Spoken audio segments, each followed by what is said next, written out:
Well, good morning, everybody.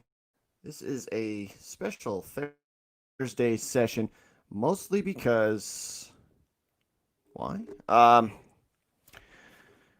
So I wanted to set this up. Hey, Opter, Demon King of Inferno, hail! I wanted to set this up because what we talked about last week, we talked about just getting bombarded with just everything that's coming in. Um, and we're watching our entertainment options just fade away, fade into obscurity. Like, okay, let's talk about this.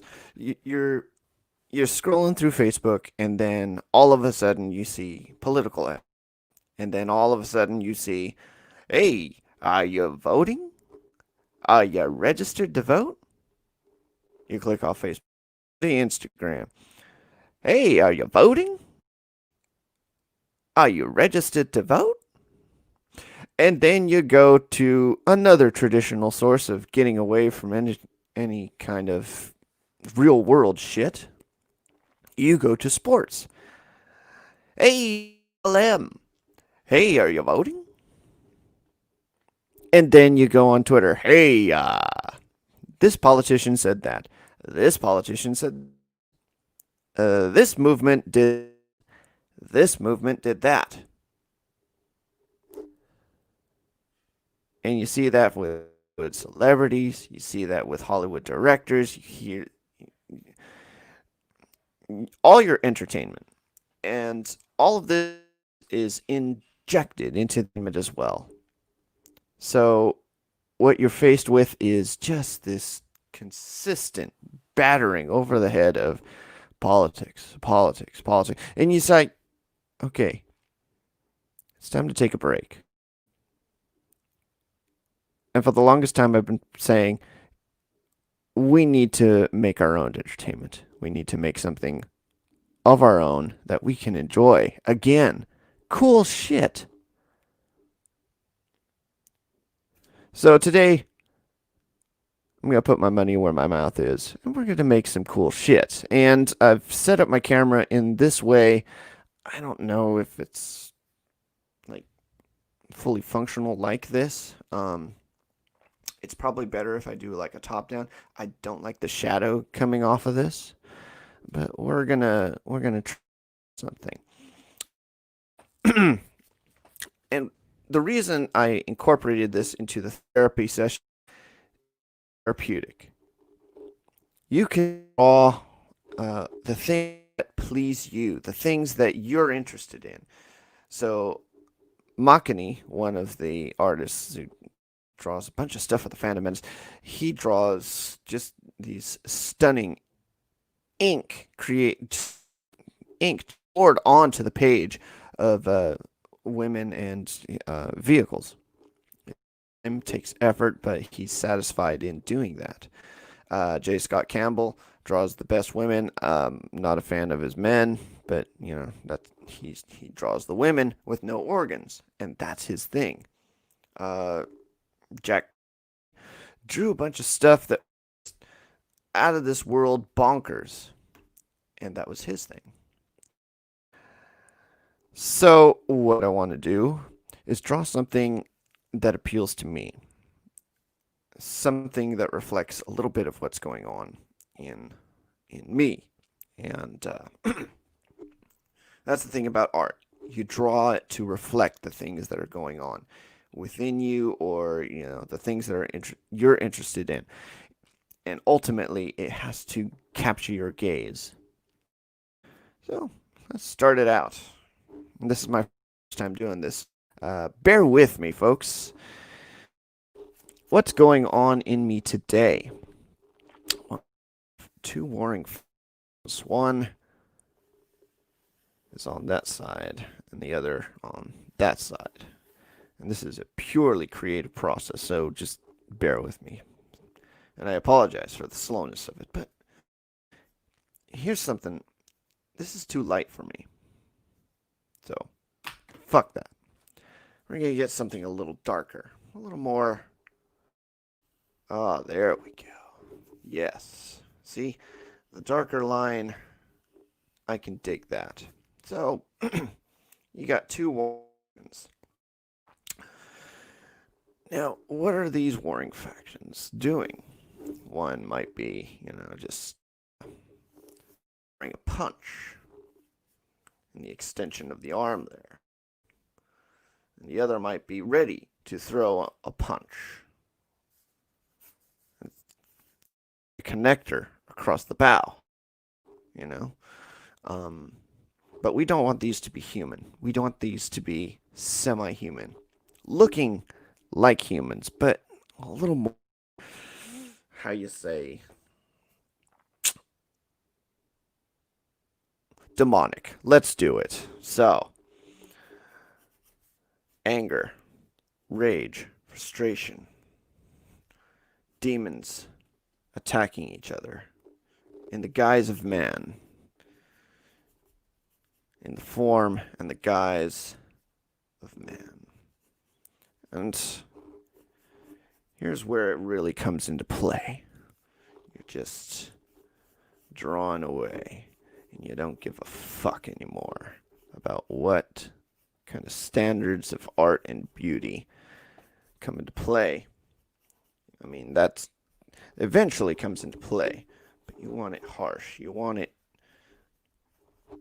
to reflect yourself and the things that are going on inside of you.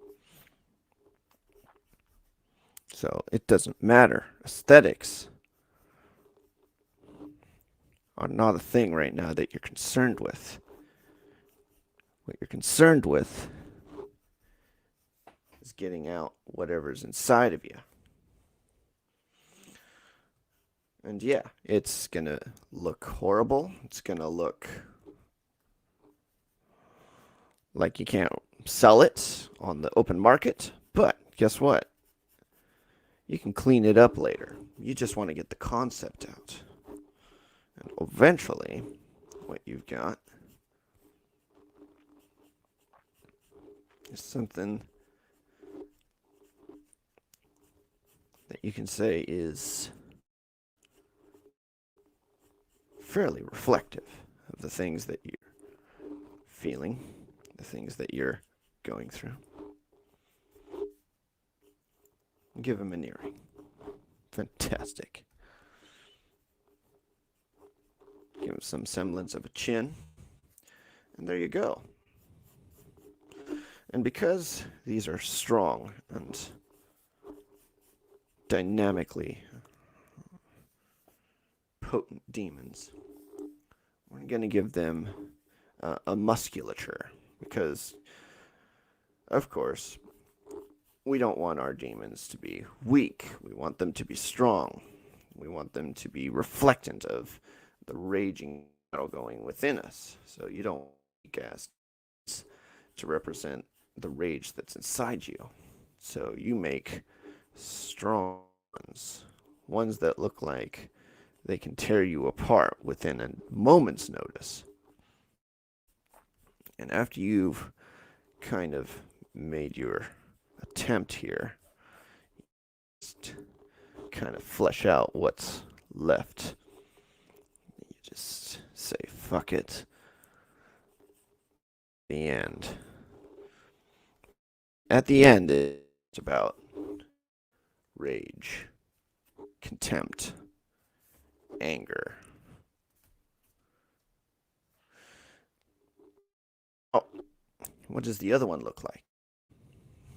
Well, you got to think about angle. You got to think about also interaction. So, for one, he's kind of fleshed out. You kind of have a good sense of what he's supposed to be doing. And so you leave him as is. But you got that other arm coming through. All right, cool. So let's demon number 2.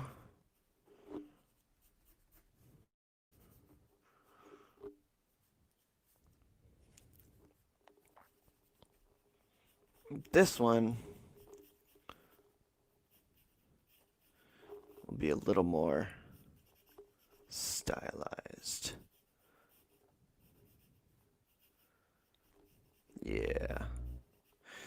So Little story. One time I saw a grease stain left by a potato chip bag, and I got this idea from that how to draw just nasty ass crooked teeth because of the pattern that was put down by the potato chip grease.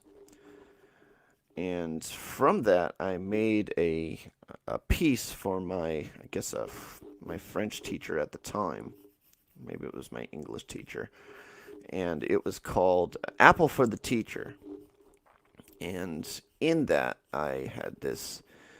It was kind of like, it looked like Venom, the Todd McFarlane Venom, but essentially it was chewing on a skull, and it was also like chewing on. It was resting on a bed of skulls while it was chewing on this one skull. So, it kind of tells you where my mind was at.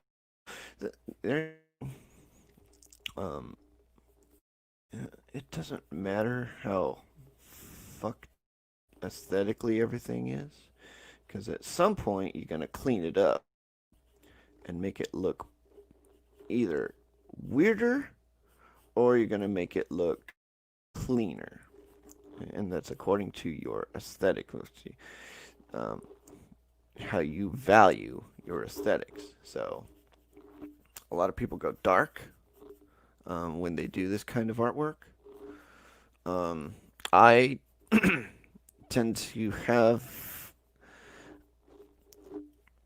a sense of character, a sense of who these um, individuals, but I don't have a sense of like the background around them. So it could be raging hellfire going on behind. It doesn't matter. It's just about, for me, it's just about the battle that's raging in front. So that's that. You're just fucking going mad with fucking beastie shit going on. And my fists are comic book fists. My apologies. I didn't take a lot of art classes. I took like one class, and I did not do well in it. uh, Mostly because I was impatient. Mostly because I was very sick at the time, and you know, and I didn't want to be tasked with doing things when it came to art. I couldn't understand it at the time. Um, that was my main beef. I didn't want to be taskmastered into doing art. I wanted to be free, and art is supposed to be freedom of expression, freedom of are and what you bring to the table. And some people aren't gonna like right now. I don't think a lot of people will like this kind of art. It's not appealing. It's not in any way aesthetically pleasing. But you draw what you want. You draw like, and you do your best to put it out there. And if you don't like it, you accept their criticisms, and you do your best to be better and do better. And eventually, you get something that looks a little bit better and a little bit more interesting. Because at the end of the day, it's not about what looks aesthetically pleasing. It's what looks interesting. And people people bash Picasso, but he gave something that was interesting at the end of the day, something different. And if the different is done well enough, then people will we'll gravitate towards it. All right, so end of the day, what's going on here? A wing. We're essentially drawing a Balrog on this side. Um,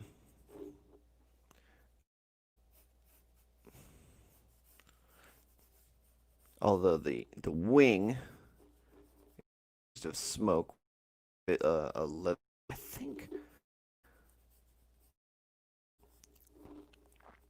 think in the original books too, the wings were leather.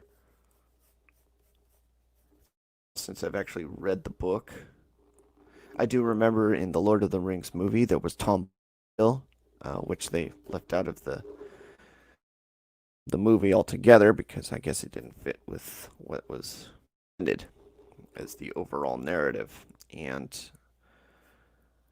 I think they got their swords from somewhere else. Legolas did not give them the hobbits their swords in the Fellowship of the Ring. It was actually something Bombadil gave to them.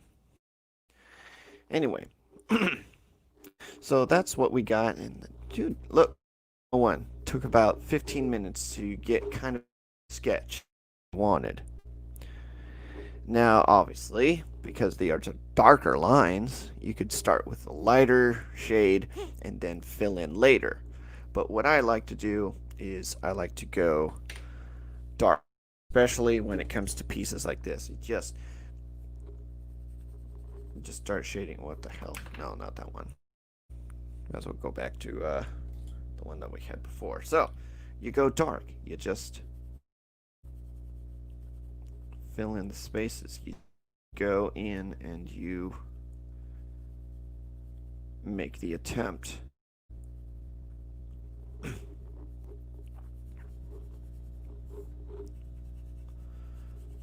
to shade in as much as possible.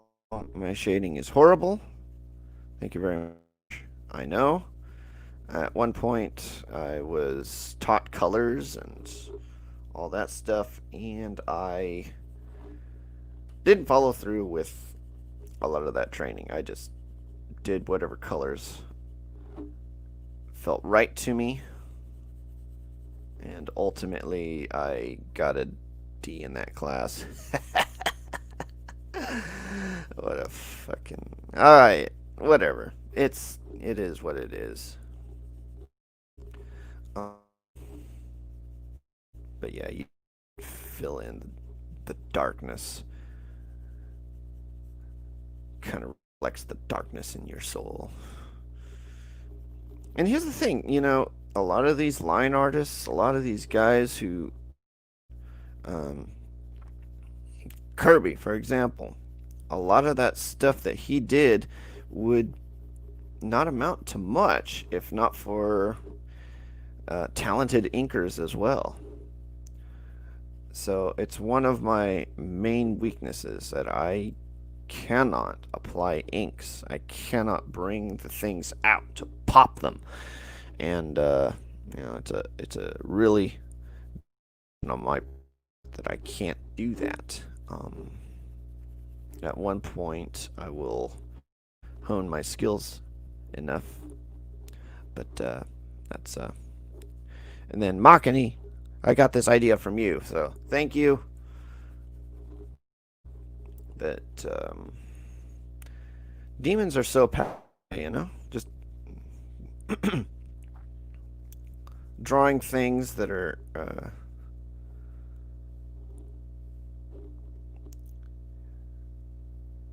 essentially just these parts of the human psyche.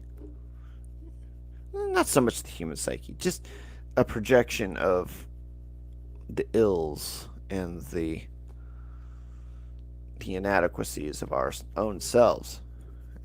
Just let's draw those out and expose them as ugly and as depraved as we are. No, we can't have that. Fuck that. I heard that there was a Hellstrom coming out on Hulu at some point, and there was a promo for it, and they take away all sense of what was in the comic book, which was the religious aspect, the demonic aspect. And for the most part, yeah, they can't. Because if they do that, they only market to a very small crowd. But here's the thing about the source material. You don't stick to the thing that sold the comic. Why should the thing, why should the people who bought the comic invest in that show? It's just like, okay, we're not going to watch this. This is nothing. It's the same thing we talked about on our Monday morning little chat and discussion. It's, I don't know. You have the comic book material, you have the ability to do it, or at least to pay homage to it, you know? Find a creative way to pay homage to it. But at some point, you divert so much that it becomes, it's no longer the work. It's deviated so much, and at some point, it becomes a new thing, and people don't want the new thing. They want the adaptation. They want a faithful adaptation. But yeah. But shading, wonderful thing. Wonderful thing. Oh, did I? Let's see. Yeah. Wicca and Corruptus. Yeah, I just need to get food for those guys because they are freaking. Um, once those eggs hatch, I am gonna be. Here's the thing about that game. It's like, okay, I got these wonderful legendaries. Fantastic. But then I gotta get land. I gotta get freaking, I gotta get food put together. I've got to get also, time to hatch those eggs.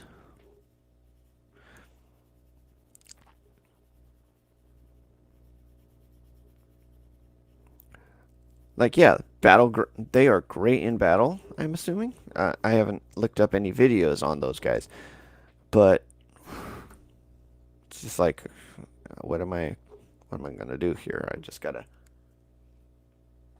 make sure, uh, make sure I have enough resources to feed these guys when I finally get them hatched. Right now, I'm trying to hatch Wicca. uh, what was it, like a day and a half to hatch that thing? God dang it! That's the thing. Get a legendary, and it's just like, okay, set your watches. This thing eventually. Dude, okay, this is kind of what I need. With everything going on with the politics and the entertainment going away, it's just, this is what I needed. Freaking just draw, create our own. We lost that at some point. We lost that at some point. Remember, you would just sit down at the arts and crafts table and you just craft crazy ass shit. I remember back in the day, we didn't have a lot in terms of what was. We had a house, which was cool, shelter for me and my brother and my uncle for a time. We had, and my dad did what he could.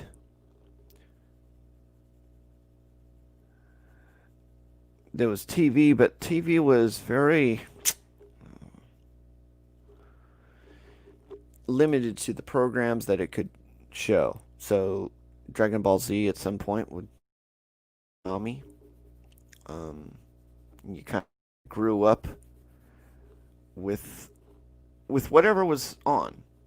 So there were shows I was interested in and shows that I was very much interested in.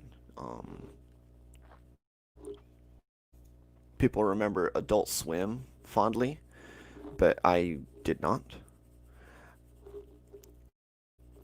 South Park, when that came out, um, I appreciated it for what Matt Parker and Trey Stone did. Matt, Trey Parker, whatever. It's been a while since I've watched that show. Why? Because as in as it was in doing the simple thing and making a comedy out of it, it didn't appeal to me. Yeah.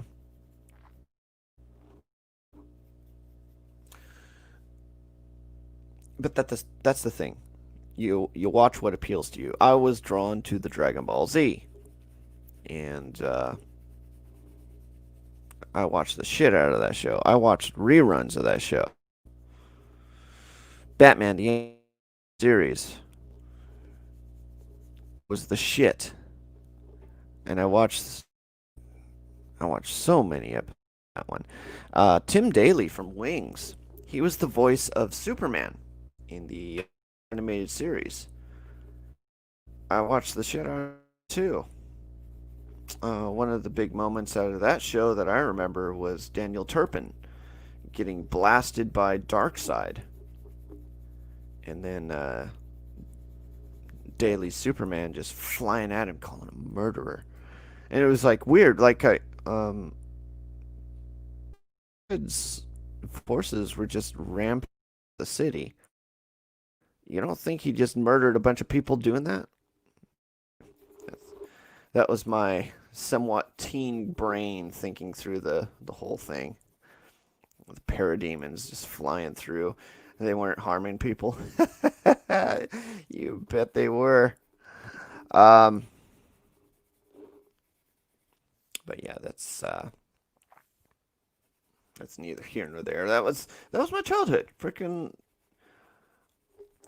I had my preferences for TV shows, and whatever was on was whatever I tried to watch. If it didn't appeal to me, I didn't watch it. Ren and Stimpy appealed to me. Rocco's Modern Life kind of to me. Uh, as many people hold that as true and dear to their hearts, it didn't appeal to me that much. Sorry. Rugrats appealed to me more than Hey Arnold. Um, and that's, I couldn't tell you why. I think Rugrats had better writing. Uh, was better for Rugrats. Hey, it's just kind of like this situational. I don't even know. I think I watched one episode and I was like, I wasn't into it. But I watched one episode of Dragon Ball Z and I was like, yeah, this is my shit right. This is my right here. Um, I'm probably cursing way too much for this stream. You know what?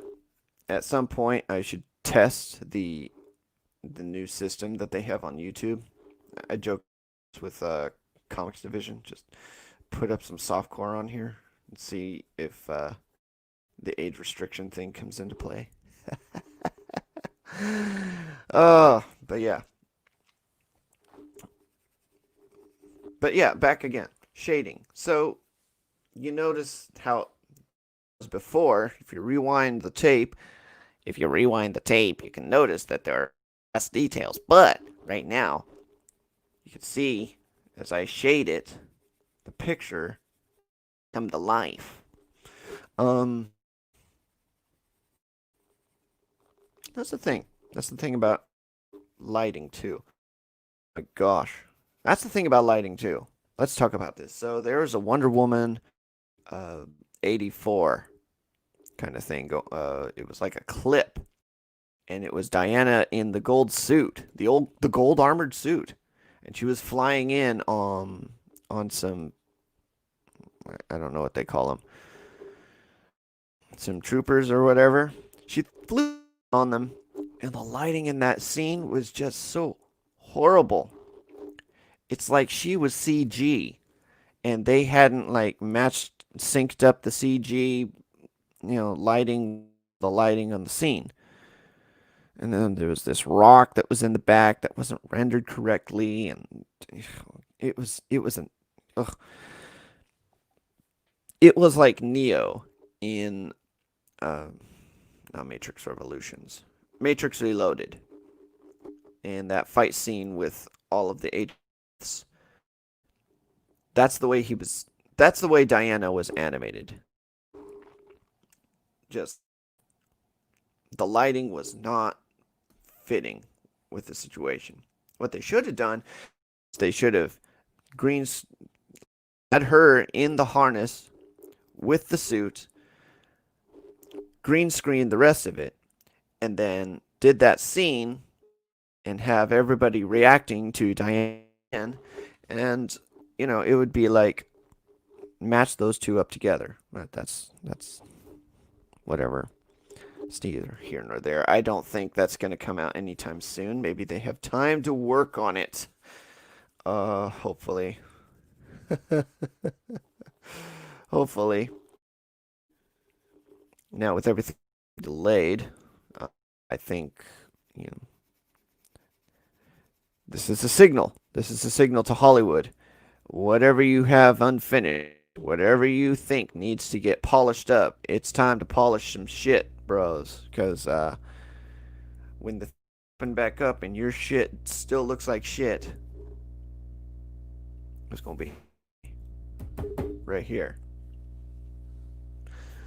But yeah, my gosh, we've been going on for 30 minutes here. But yeah, it's here's the labor of love. And what you do is you get the rage, you get the sense of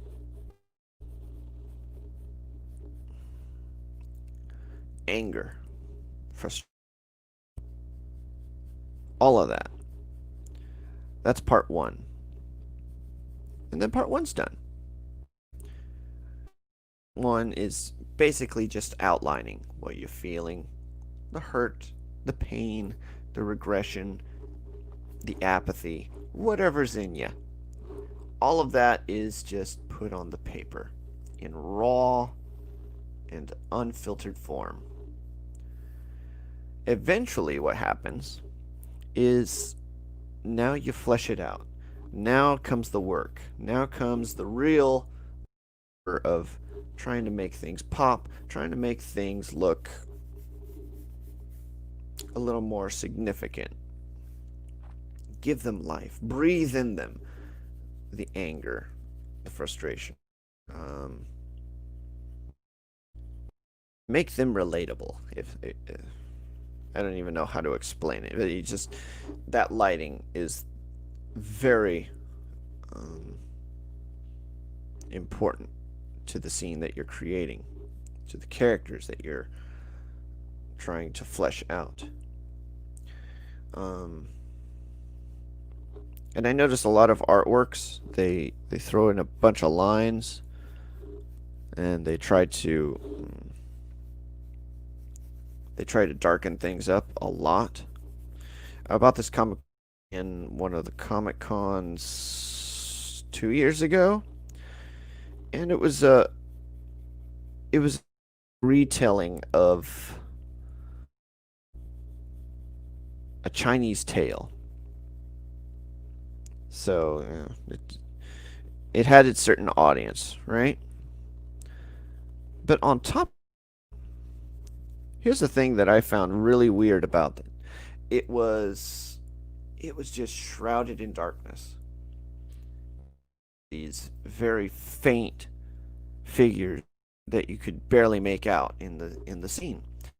And it was like, okay, well, the artwork on the front looked, it was fantastic, but what I saw in the book, it's just trash. I was just like, okay, this is kind of boring. There's just too much darkness in it. Too much.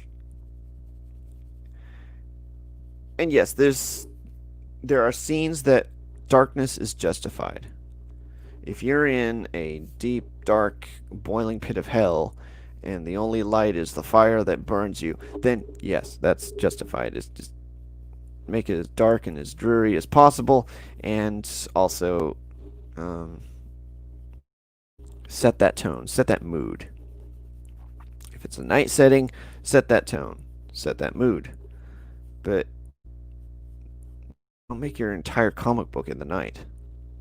Don't make everything that you're doing a night scene because that gets boring. It gets lazy. And you don't want to be lazy with your artwork because people will notice. People will notice when you get lazy. People will notice when you don't put effort or work into it. There's there's a certain appreciation for someone who put work into something. Man, Into the Spider Verse was an effort that took a lot of work, and you see it in every panel where dudes are just brought in to draw a panel or two, or and even though there's kind of like staccato movement throughout all of it, it's just like, okay, I understand what they were doing here, and it's cool. It's stylized in a way that just it makes it pop. Um, uh, Credits to the dudes who did Spider Verse, especially the colors, because a lot of those colors were just bombastic and popped out of the screen like nothing's, like no one's business. And regardless of how you felt about the movie, where it stood in terms of like, I don't know, representation, telling a good story, wherever you feel that, you have to appreciate that they put fucking work into the artwork, and you don't see that nowadays. You see laziness. You see Cal Arts. You see bullshit, and you're just like, oh, I want to watch Thundercats roll. I don't want to watch Steven Universe, and this is the problem. You see these kids who have this entertainment, and you're like, oh God, this is what they have to look forward to. Cal Arts, laziness. What happened to Thundercat? What happened to He-Man? Here's the thing about Thundercats Roar. They had Lion-O speaking to him, which means they can do that art. They can do it. It's just they're too lazy. And then they use Lion-O to just berate the old school. Okay, fuck you. Fuck you, Steven Universe. Fuck you, Thundercats Roar. If this is how you want to treat longtime fans, longtime, I won't even say fans, longtime paying customer of a product, fuck you. We'll go off and we'll make our own shit. And we'll make it aren't doing, which you aren't doing. Anyway, you know what? I'm gonna finish this off screen. Fortunately, I can't show you all the process because I only have so many hours in the day, and I've got, what do I got going on today? I gotta do fucking yoga. God damn it. But yeah, that's the fucking thing. Did I get a notification on YouTube or Facebook? Yeah, whatever. It's Thursday. People should know. Well, if you're catching this on the replay, thanks for watching. Lopter, Demon King of Inferno, thanks for joining me today. Um, yeah, this is a good live stream, I guess. Drawing our, I always wanted to do this and chill and have an excuse to chill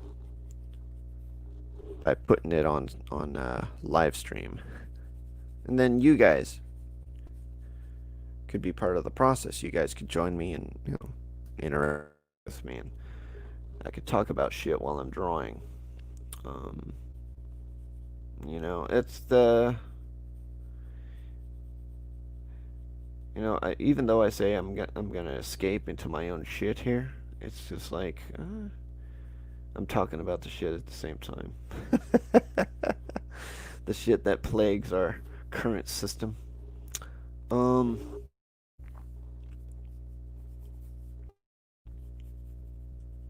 yeah, once upon a time, you remember we used to draw veins protruding from the musculature of characters. um, yeah.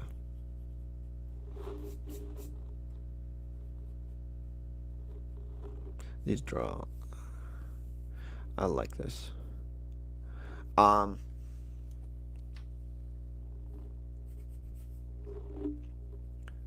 Now for hands, you don't need to get crazy.